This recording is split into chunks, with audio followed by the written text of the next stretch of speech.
Hello friends, welcome back to my YouTube channel Salesforce AI Champions. Today we are going to talk about Named Query API in Salesforce. So Named Query API introduced in summer 26 in it, and it allows administrator and developers to build predefined parameterized SOQL queries declaratively and automatically, which expose them as a REST resource endpoints and AI agent actions, right?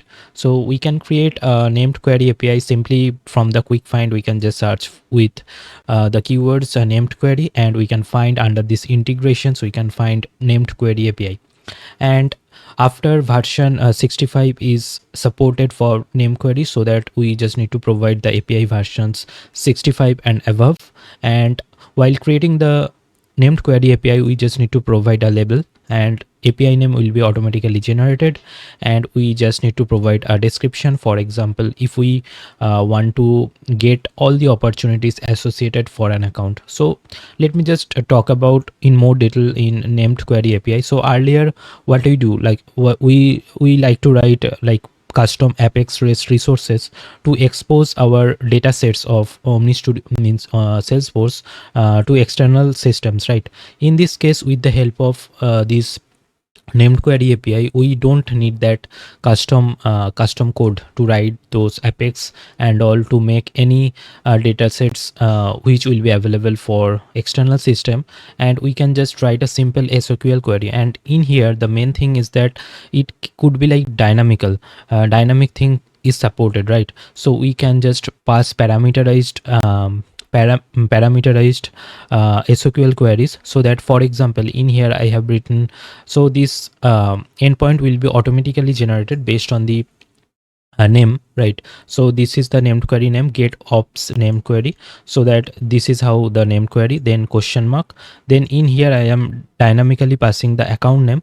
So this is the syntax to make it dynamic, and this is how we can just, after making just equals to colon, then we can just provide our parameter account name.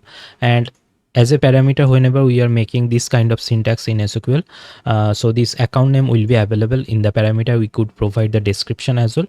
And in the server, means this in API endpoint, we can see this URL, right? We can just copy the URL as well. So how to test that, means in here we can see the query syntax as well. We can validate the query before saving the query. So currently this named query is activated, and we can see this is our SOQL. So this is very simple SOQL. We just going to find all those opportunity record is available for the account name we are providing as a parameter, right?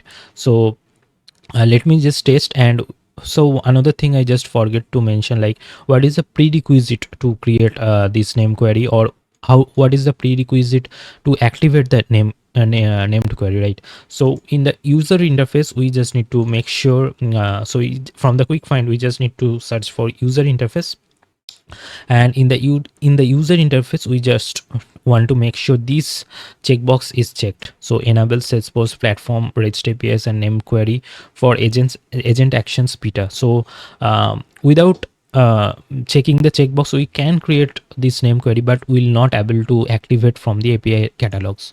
Now after writing the named query, how we can activate that? So from the setup, after that I am going to talk about, like I am going to demonstrate how we can just test this one.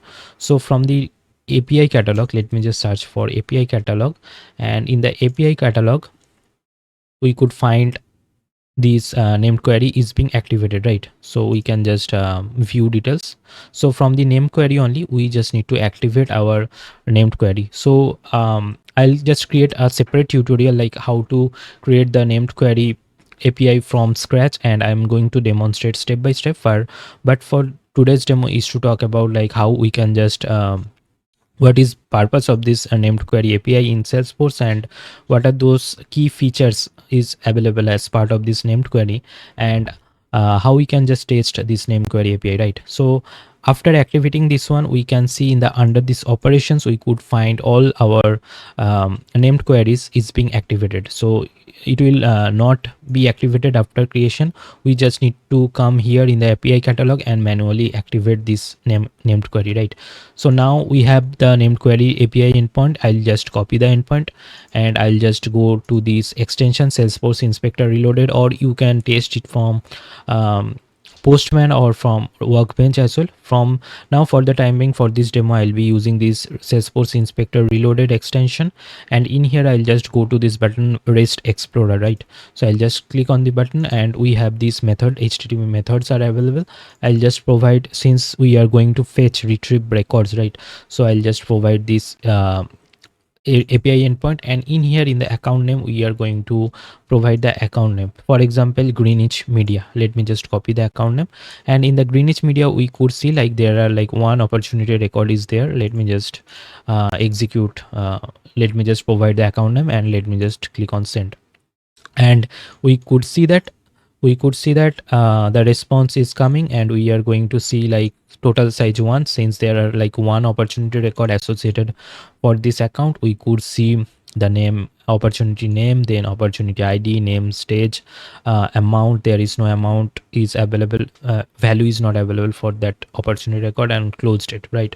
So what are those means fields we have provided in the SOQL? We are going to see in the response, right? So let me just search with another account. For example, I'm going to search with this American Banking Corp, and let me just see what are those opportunity records available. So there are test opportunity records.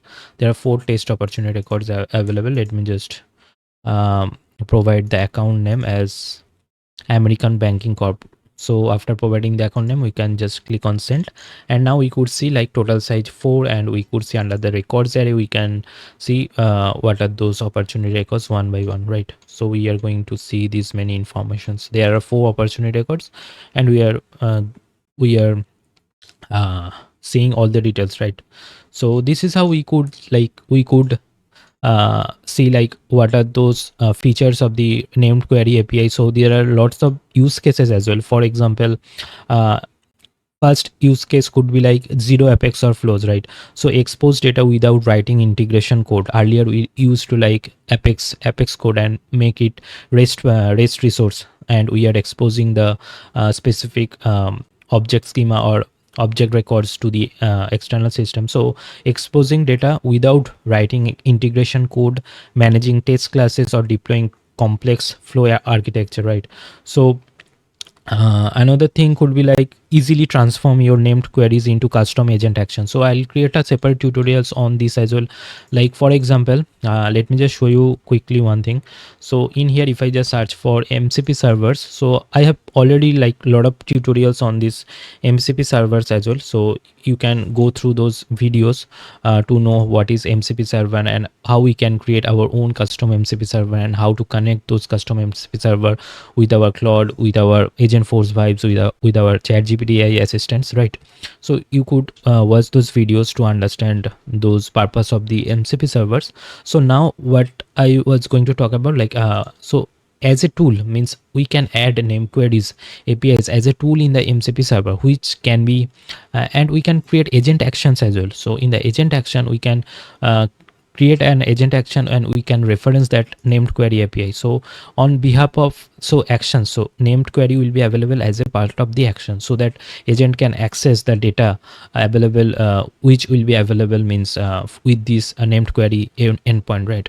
So we can add as an action as well. So I'll going to add those tutorials as well, so please stay tuned. So let me just show you one last thing quickly. So for example, this is my one custom MCP server. So in here, so on clicking on this add tools, so in here we could see like in the apex section. So in here, let me just currently apex section being selected, and in here we could see like 5 options are available which could be available as a tool, right? So I have tutorials already on like flows, how to add Autolaunched flow as a MCP tool. Now we could see this option named query API, right? So we can see our named query API also available, right? So I can just select this named query API, and on clicking on this add tool, we could just simply add this tool as part of the MCP server. So So from the AI assistant, external AI assistant, we could easily get those information using this named query API without writing a single line of code. So that is the beauty of this named query API. So hope you like this video. I'll create a separate tutorial like how to step by step create this named query API, and that will be also helpful, I think, for you guys. So please stay tuned, and if you like this video, please hype this video, and please consider to take membership into my channel. That will motivate me to create more technical videos for you. So thanks for watching. Please subscribe.